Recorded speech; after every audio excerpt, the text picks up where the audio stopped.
Hello friends, ओम श्री गणेशाय नमः। जय माता दी।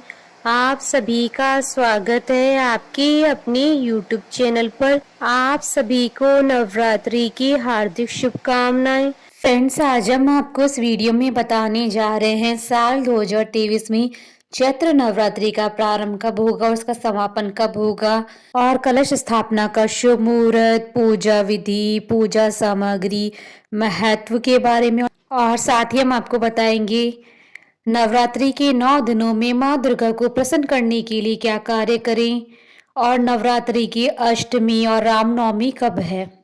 फ्रेंड्स, वीडियो शुरू करने से पहले आपसे रिक्वेस्ट है, अगर आप हमारे चैनल पर नए हैं और आपने अभी तक चैनल को सब्सक्राइब नहीं किया है तो प्लीज़ सब्सक्राइब कीजिएगा चैनल को, साथ ही प्रेस कीजिएगा बेल आइकन को, जिससे नए वीडियो से रिलेटेड नोटिफिकेशन आपको तुरंत प्राप्त हो सके। और वीडियो पसंद आने पर वीडियो को लाइक और शेयर जरूर कीजिएगा ताकि सभी भक्तों को इस वीडियो का लाभ प्राप्त हो सके।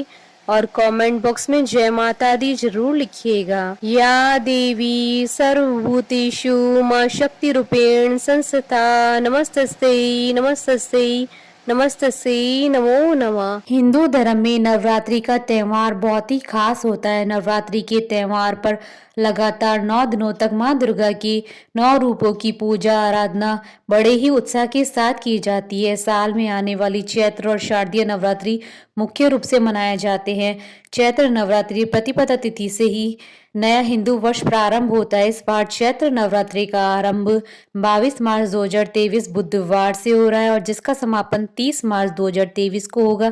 इस बार नवरात्रि के एक दिन पहले ही पंचक शुरू हो जाएंगे। नवरात्रि की पूजा में तिथि और शुभ समय की जितनी महत्ता होती है उतनी ही विशेष माता की सवारी भी होती है। नवरात्रि के मौके पर माँ दुर्गा दिन के अनुसार आगमन और विदाई के लिए अलग अलग वाहन का चुनाव करते हैं। ये चुनाव दिन के हिसाब से होता है। वैसे तो माँ दुर्गा सिंह की सवारी करती हैं, लेकिन नवरात्रि के पावन दिनों में धरती पर आते समय उनकी सवारी बदल जाती है। नवरात्रि की शुरुआत किस दिन से हो रही है उसी के आधार पर दुर्गा मैया का वाहन तय होता है। ठीक इसी प्रकार से वह जिस दिन विदा होती हैं उस दिन के आधार पर प्रस्थान की सवारी भी तय होती है। धार्मिक मान्यताओं के अनुसार माँ दुर्गा नाव की सवारी पर नवरात्रि पर पृथ्वी पर आएंगे, जिसे बहुत ही शुभ माना जाता है। माता दुर्गा जब नवरात्रि के अवसर पर पृथ्वी पर आती हैं तो सभी भक्तों की हर मनोकामनाओं को पूरा करती हैं। नवरात्रि के दिनों में माँ दुर्गा के 9 रूपों की पूजा आराधना और साधना की जाती है। माँ दुर्गा के भक्त 9 दिनों तक उपवास रखते हैं और 31 मार्च दिन शुक्रवार के दिन दशमी के दिन माता हाथी पर सवार होकर प्रस्थान करेंगी। इस साल चैत्र नवरात्रि के प्रथम दिन 3 शुभ संयोग बन रहे हैं और उत्तर भाद्रपद नक्षत्र में माँ दुर्गा का आगमन नौका पर होगा। कलश स्थापना के समय में लाभ और उन्नति का मुहूर्त रहेगा। इस समय घट स्थापना आपके लिए लाभदायक और उन्नति कारक सिद्ध होगी। फ्रेंड्स, अब आइए जानते हैं चैत्र नवरात्रि की शुभ मुहूर्त के बारे में। हिंदू पंचांग के अनुसार चैत्र नवरात्रि का प्रारंभ होगा 22 मार्च 2023 बुधवार के दिन और चैत्र नवरात्रि का समापन होगा 31 मार्च 2023 शुक्रवार के दिन और अष्टमी तिथि रहेगी 29 मार्च 2023 को और रामनवमी रहेगी 30 मार्च 2023 को। चैत्र शुक्ल प्रतिपदा तिथि प्रारंभ होगी 21 मार्च 2023 को रात्रि 10:52 पर और चैत्र शुक्ल प्रतिपदा तिथि का समापन होगा 22 मार्च 2023 को रात्रि 8:20 पर। उदया तिथि के अनुसार चैत्र नवरात्रि का प्रारंभ 22 मार्च 2023 को होगा और उसी दिन चैत्र नवरात्रि का प्रथम दिन भी होगा और पूरे दिन पंचक है। इस साल चैत्र नवरात्रि की शुरुआत शुक्ल योग में हो रही है और 22 मार्च को शुक्ल योग प्रातः काल से लेकर सुबह 9:18 तक रहेगा। उसके बाद से ब्रह्म योग प्रारंभ हो जाएगा। ये योग 23 मार्च को सुबह 6:16 तक रहेगा। फिर इंद्र योग प्रारंभ हो जाएगा। इस तरह देखा जाए तो चैत्र नवरात्रि की प्रथम तिथि पर 3 शुभ संयोग शुक्ल, ब्रह्म और इंद्र योग बन रहे हैं। चैत्र नवरात्रि के प्रारंभ के समय में उत्तर भाद्रपद नक्षत्र रहेगा। यह 22 मार्च को दोपहर 3:32 तक रहेगा। इस नक्षत्र के स्वामी शनि और इसके राशि स्वामी गुरु हैं। दोनों में शत्रु भाव है। हालांकि उत्तर भाद्रपद नक्षत्र को ज्ञान, खुशी और सौभाग्य का संकेत माना जाता है। चैत्र नवरात्रि की कलश स्थापना के लिए शुभ मुहूर्त सुबह 6:23 से सुबह 7:32 तक रहेगा। इस समय लाभ उन्नति का मुहूर्त भी रहेगा। इस दिन सुबह लाभ उन्नति का मुहूर्त सुबह 6:23 से सुबह 7:55 तक रहेगा। फ्रेंड्स, अब आइए जानते हैं कलश स्थापना की विधि और पूजा सामग्री के बारे में। पूजा सामग्री में चौड़े मुंह वाला मिट्टी का कलश, आप चाहें तो सोने, चांदी या तांबे का कलश भी ले सकते हैं। मिट्टी, 7 प्रकार के अनाज, जल, गंगा जल का लावा, सुपारी, आम या अशोक के पत्ते, अक्षत यानी साबुत चावल, जटा वाला नारियल, लाल कपड़ा, फूल, फूल माला, कलश को ढकने के लिए ढक्कन, फल, मिठाई, जौ इत्यादि। घट स्थापना या कलश स्थापना के दौरान कुछ विशेष नियमों को ध्यान में रखना चाहिए। देवी माँ की चौकी सजाने के लिए हमेशा उत्तर या पूर्व दिशा को ही चुनें। इस स्थान को साफ कर लें और गंगा जल से शुद्ध कर लें। एक लकड़ी की चौकी रखकर उस पर लाल रंग का कपड़ा बिछाकर देवी माँ की मूर्ति की स्थापना करें। इसके बाद प्रथम पूज्य गणेश जी का ध्यान करें और कलश की स्थापना करें। कलश स्थापना या घट स्थापना के लिए किसी बर्तन में या साफ स्थान पर मिट्टी डालकर उसमें जौ के बीज डालें। अब कलश को उसके बीच में रखकर उस पर मोली बांध दें और स्वास्तिक बनाएं। कलश पर तिलक लगाएं और उसमें जल या गंगा जल भर दें। इसके बाद कलश में साबुत सुपारी, पंचरत्न, फूल, इत्र, सिक्का और आम या अशोक के पत्ते डालें। पत्तों को इस तरह रखें जिसमें वह थोड़ा बाहर की तरफ दिखाई दें। इसके बाद कलश को ढक्कन लगा दें और उस ढक्कन पर अक्षत डालें। अब कलश के ऊपर लाल रंग के कपड़े या चुनरी में नारियल लपेटकर उस पर रक्षा सूत्र बांधकर रख दें। इस बात का ध्यान रखें कि नारियल का मुख आपकी तरफ होना चाहिए। अब देवी देवताओं का आह्वान करते हुए कलश की पूजा शुरू करें। सबसे पहले कलश को टीका करें, उस पर अक्षत चढ़ाएं, फूल चढ़ाएं, फूल माला चढ़ाएं, इत्र, नैवेद्य, फल, मिठाई आदि अर्पित करें। फिर इस कलश को दुर्गा माँ की प्रतिमा की दाईं ओर स्थापित करें। ध्यान रखें कि जौ में रोजाना पानी का छिड़काव 9 दिनों तक करते रहें। कलश स्थापना के साथ ही नवरात्रि के 9 व्रतों को रखने का संकल्प लें और आप चाहें तो कलश स्थापना के साथ ही माता के नाम की अखंड ज्योति भी जला सकते हैं। इसके बाद माँ को लाल चुनरी चढ़ाएं, उन्हें श्रृंगार का सभी सामान अर्पित करना चाहिए और माँ से प्रार्थना करनी चाहिए कि हे माँ, कृपा करके आप 9 दिनों तक इस चौकी पर विराजमान रहकर मेरी पूजा को स्वीकार करें।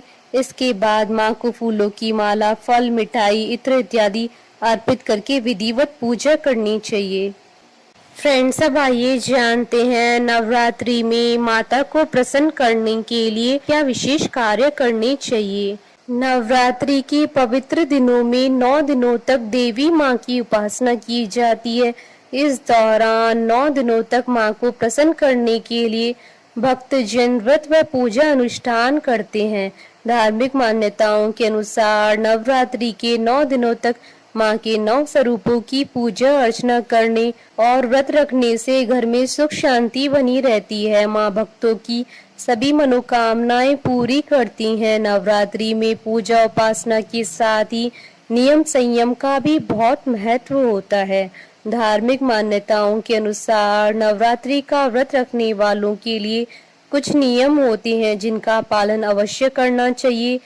शास्त्रों के अनुसार इन नियमों का पालन करने वाले भक्तों पर माता रानी की कृपा बनी रहती है और उनकी मनोकामनाएं पूरी होती हैं। भारतीय परंपरा में कन्याओं को मां दुर्गा का स्वरूप माना गया है। यही कारण है कि नवरात्रि में कन्या पूजन या कंजक पूजन कर लोग पुण्य की प्राप्ति करते हैं। नवरात्रि के दिनों में सभी महिलाओं में किसी न किसी देवी का स्वरूप होता है, इसलिए नवरात्रि के दिनों में किसी भी कन्या या महिला के प्रति असम्मान का भाव नहीं रखना चाहिए, बल्कि कन्याओं को देवी का स्वरूप मानकर उन्हें मन ही मन प्रणाम करना चाहिए। हमारे शास्त्रों में यहाँ तक कहा गया है कि यत्र नार्यस्तु पूज्यन्ते रमन्ते तत्र देवता।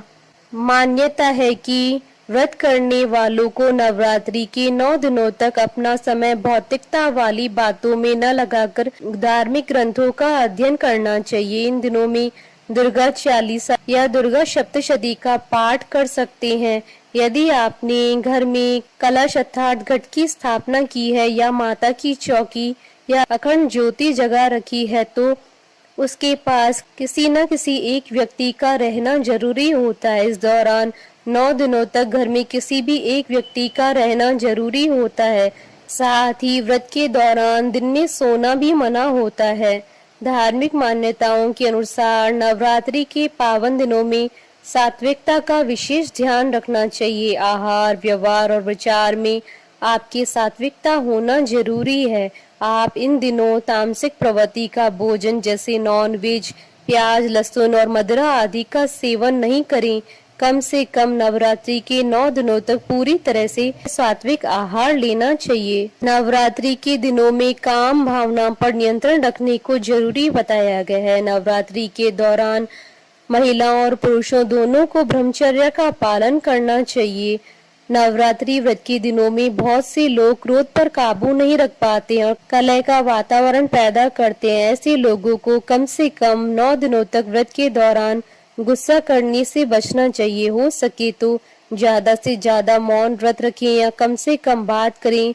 व्रत में शारीरिक ऊर्जा की कमी होती है। ऐसे में व्रत के दौरान ज्यादा बोलने से आपके शरीर में और ज्यादा कमजोरी आ सकती है, इसलिए शांति पूर्वक व्रत करना उत्तम माना गया है। फ्रेंड्स, अब आइए जानते हैं माता को प्रसन्न करने के लिए नवरात्रि के 9 दिनों में माता को क्या भोग लगाएं। माँ शैलपुत्री को गाय के घी से निर्मित हलवा व मालपुए का भोग लगाएं। उसके पश्चात 2 वर्ष की कन्या को भी हलवे और मालपुए का भोग लगाएं। विजय प्राप्ति व सर्व कार्य सिद्धि के लिए माँ ब्रह्मचारिणी की पूजा की जाती है। माँ ब्रह्मचारिणी की पूजा कर मिश्री व शक्कर से बने पदार्थ का भोग लगाएं और 3 वर्ष की कन्या का पूजन करें। दुखों के नाश व सांसारिक कष्टों से मुक्ति के लिए चंद्र घंटा और माँ कुष्मांडा का पूजन कर दूध से निर्मित पदार्थों व मालपुए का भोग अर्पित करें और इसके पश्चात 4 व 5 वर्ष की कन्या का पूजन करें।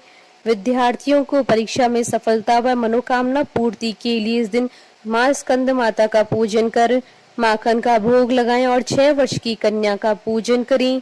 चारों पुरुषार्थ व रूप लावण्य की प्राप्ति के लिए इस दिन माँ कात्यायनी का पूजन कर माँ को मिश्री व शहद का भोग अर्पित करें और 7 वर्ष की कन्या का पूजन करें। नवग्रह जनित बाधाएं व शत्रुओं के नाश के लिए इस दिन माँ कालरात्रि के स्वरूप की पूजा अर्चना कर दाख, गुड़, शक्कर का नैवेद्य अर्पित करके 8 वर्ष की कन्या का पूजन करें। इस दिन माँ दुर्गा के माँ गौरी स्वरूप का पूजन कर गाय के घी से निर्मित पदार्थ व श्रीफल का भोग लगाएं और 9 वर्ष की कन्या का पूजन करें। परिवार में सुख समृद्धि, भय नाश और मनोकामना पूर्ति के लिए इस दिन माँ सिद्धिदात्री व नव दुर्गा स्वरूप का पूजन कर खीर, हलवा, सूखे मेवे का भोग लगाएं और उसके पश्चात 10 वर्ष की कन्या का पूजन करें। जयकारा माँ माइदा बोलिए सच्चे दरबार की जय। हमारे साथ इस वीडियो में अंत तक बने रहने के लिए आपका धन्यवाद। ओम श्री गणेशाय नमः। जय माता दी।